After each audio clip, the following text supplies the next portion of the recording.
Pada kesempatan yang baik ini, saya ingin menyampaikan apresiasi kepada para inovator dan para penggerak industri fintech di seluruh Indonesia. Fintech telah memberikan kontribusi positif bagi perekonomian nasional dan memperbesar akses masyarakat kepada pembiayaan.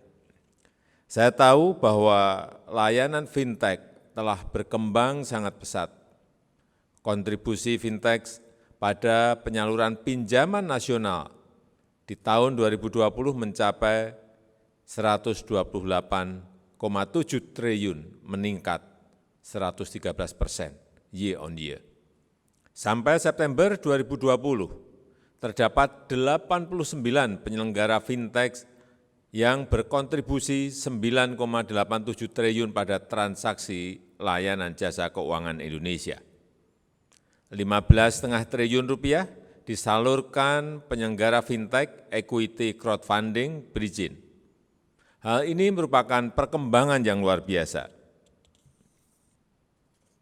Bapak Ibu hadirin yang saya hormati, kita masih punya pekerjaan rumah yang besar dalam pengembangan teknologi finansial.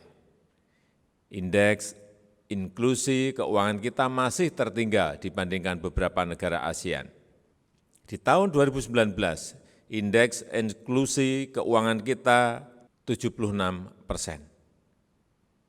Lebih rendah dibandingkan beberapa negara lain di ASEAN, misalnya Singapura 98%, Malaysia 85%, Thailand 82%. Sekali lagi, kita masih berada di angka 76%. Tingkat literasi keuangan digital kita juga masih rendah, baru sekitar 35,5%. Masih banyak masyarakat yang menggunakan layanan keuangan informal, dan hanya 31,26% masyarakat yang pernah menggunakan layanan digital. Oleh karena itu, saya harapkan para inovator fintech tidak hanya sebagai penyalur pinjaman dan pembayaran online saja, tetapi juga sebagai penggerak utama literasi keuangan digital bagi masyarakat.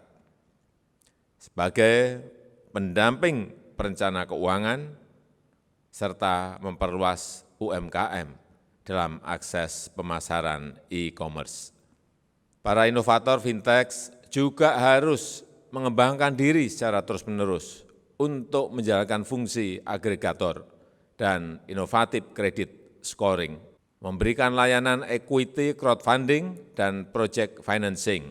Harus diingat, perkembangan teknologi di sektor keuangan juga menimbulkan beberapa potensi risiko, antara lain risiko kejahatan cyber, misinformasi, dan transaksi error, serta penyalahgunaan data pribadi. Apalagi regulasi non-keuangan perbankan tidak seketat regulasi perbankan. Oleh karena itu, pelaku industri fintech perlu memperkuat tata kelola yang lebih baik dan akuntabel, serta memitigasi berbagai risiko yang muncul. Dengan cara ini, saya berharap industri fintech dapat memberikan layanan yang aman bagi masyarakat, serta memberi kontribusi besar bagi pengembangan UMKM dan perekonomian nasional.